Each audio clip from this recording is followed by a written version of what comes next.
Hey everyone, and welcome to episode 6, part 2. Really stoked. It took me 42 minutes to get this up and running today. So my goal has been to be able to set up and do the live stream in 1 hour. And that way, a couple times a week I can spend one or 2 hours a week, and I can hang with you guys, and on also have enough time to do everything else that I'm working on. So stoked to be here. So yeah, this one is kind of the second episode, just recapping the 2 EPs that I recently released. The first one was Ferris Martinez's Slow Trace, singer-songwriter rock 4-song EP. And then last week we released the Online Band Volume 1, which was three or 4 song EP. The first track is just 30 seconds, and it was a test to see if the Online Band would actually work. And that morphed into the second track, the Koala Quickie. So I thought it was cool to kind of throw that on there. And yeah, in this episode, I'd like to focus a little bit more on the contracts and what we agreed upon and how I organized that. And the reason it's important to focus on that stuff is because if you're trying to make this any type of endeavor that might have money or there's significant investment of time, it's best to have good expectations of everyone and talk out what they're going to do. Now, this was a case where this band kind of came out of nowhere, just from a group of friends, and money certainly is not the goal of it. It was to have a good time at the beginning of lockdown, and it totally served that purpose. But I, have been chatting with the guys about my desire to tighten up the documentation and the organization of our projects, so that when any one of us, is working on projects with us as a group or with other people, they can be more aware of what goes into the behind the scenes that keeps everything organized, especially if there's serious time or serious money involved. So what I did is I created a project production agreement, which kind of is the simplest way that I could define who was doing what on the project, and let's just go through that, right? So if we check out what I got here on the iMac, I've got an audio issue.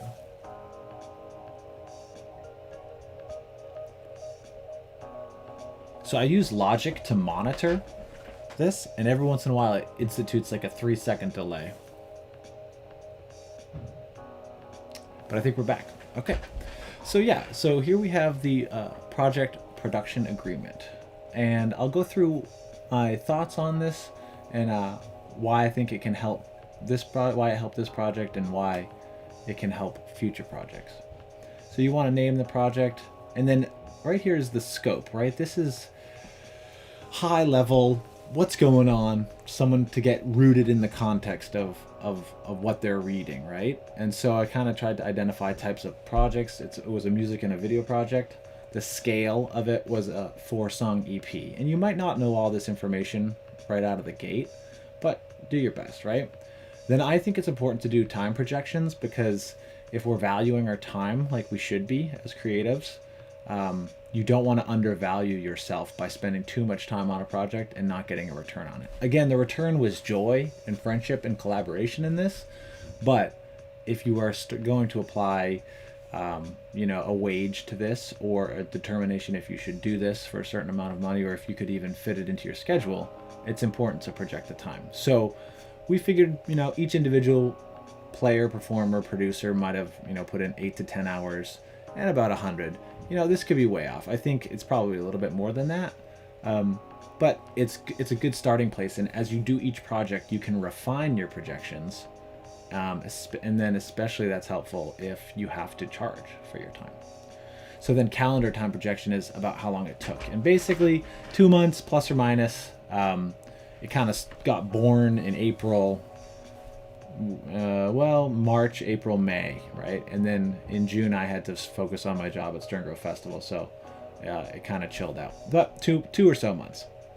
And then, of course, a bunch of time went by, and then we put it up on Spotify just last week.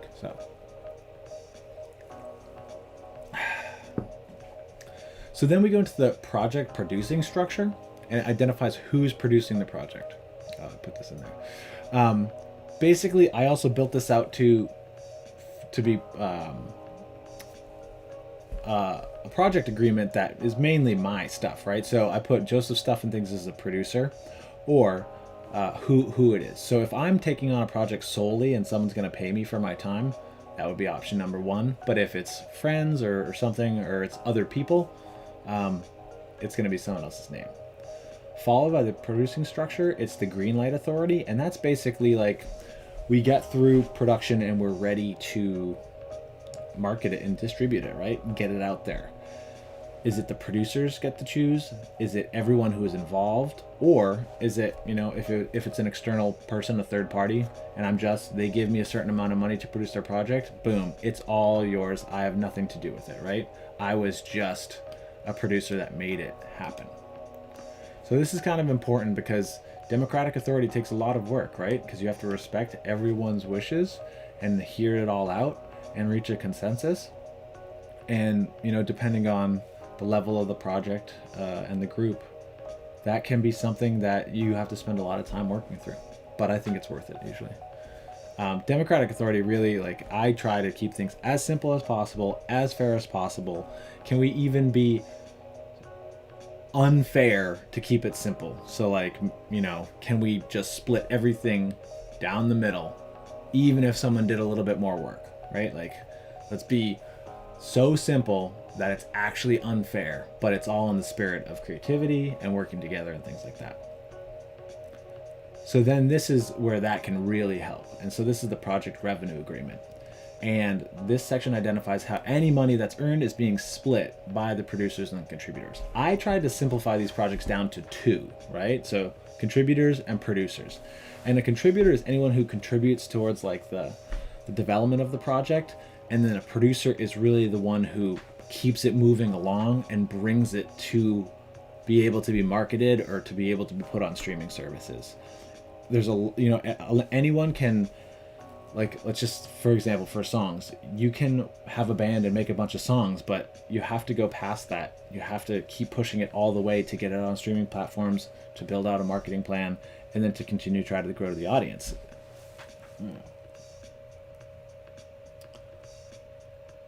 The audio keeps cutting. So for this project, Online Band, we just decided to split it completely down the middle. So Bob got one of everything.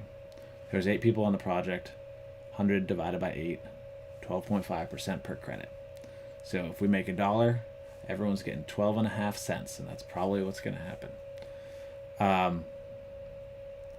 And then we have to put the credits by song. So for the distribution platform we use, they ask for primary artist, if there's a featured artist, who composed the song. They also ask for a lyricist, if applicable, and then the producers. And so once that's all filled out, then you can go to distribute. Now, I'm thinking of creating a secondary contract, and basically there's it's going to be called hyper simple and then less than simple. And less than simple is going to be more accurate, but it's going to take more time to administer it. And so for me, I think I'm going to be a little bit more uptight in the rules. Basically, if it can be simple, and if it's so simple that maybe it's even unfair, but everyone feels good about it and it keeps things from getting out of control, I'd rather go that route. But if it has to be really specific on who did what and blah, blah, blah, blah, then I don't know, maybe I'm going to take a larger percentage or things like that, because this didn't come out of nowhere. It took a long time for me to develop this, and producing this stuff takes a lot of work. And so if the group can be down with just simple, That's the way I'd like to work. But if it involves a little bit more nuance and we have to create a more complicated but fair contract, then maybe we will. But I also want to avoid that because, in the wise words of Jack Stratton, let's keep it middle school, people. All right. Then following that, we have the marketing plan, social media accounts, press contact, and distribution plan. So it's these were hosted on my YouTube. But maybe we make, maybe the band or artist already has a channel, or maybe it's a unique project channel, so you'll create a channel. I would say that if we make another online band, we might create the online band YouTube. Same for social media. It just really depends on how you want to get it out there and who's doing the work to keep the thing alive, right? It might not be worth creating a project channel until you're really sure that the thing is rolling. So, and then we have no press contact at the time. Distribution plan, basically it's what identifies the service, the actual back end. Basically our goal for the online band was just to get it up and get it into people's ears, right? And that's pretty much for the next year, that's all we're really going to be focusing on. So we use Lander, which gets to these main ones that have about 50 to 60% of the market share. So for right now, that's where our time is worth, just staying with the big boys. And then this production agreement is agreed upon by the following agreeable people. So we got names, Squigglies, and I used DocuSign to get that contract, and yeah, signed it out, and hopefully, if anything comes up, we can look back upon this, and this will kind of have it sorted out. One thing is, contract's a contract, but it's really about the relationships that you have with the people that are signing it. And so I always try to make sure that I'm available if anyone has any questions. And what I learned in some of these projects is it's great that we have this document, and now it'll be helpful to kind of create a checklist on how to go through the process from when we're done with the album all the way to when it's out in the world and we're looking back on it. There were definitely some times where we could have just waited a little bit more, let the communication flow out a little bit slower, let the questions come up a little bit. This was the first time we'd really done any of these, and the urge to move forward with these is strong, right? You're excited to get it out, but over time, I think it'll be worth it to create a checklist and make sure that we're doing things at the right time, in the right order, at the right pace. So that's how the project production agreement went for the online band. If you have any questions, you can leave them in the comments. And again, a huge thing for me growing this is signing up for an email list. Basically, as I continue to work, I hope to develop some products that can be for purchase, and I'm basically just going to build out an email list, homegrown, organic.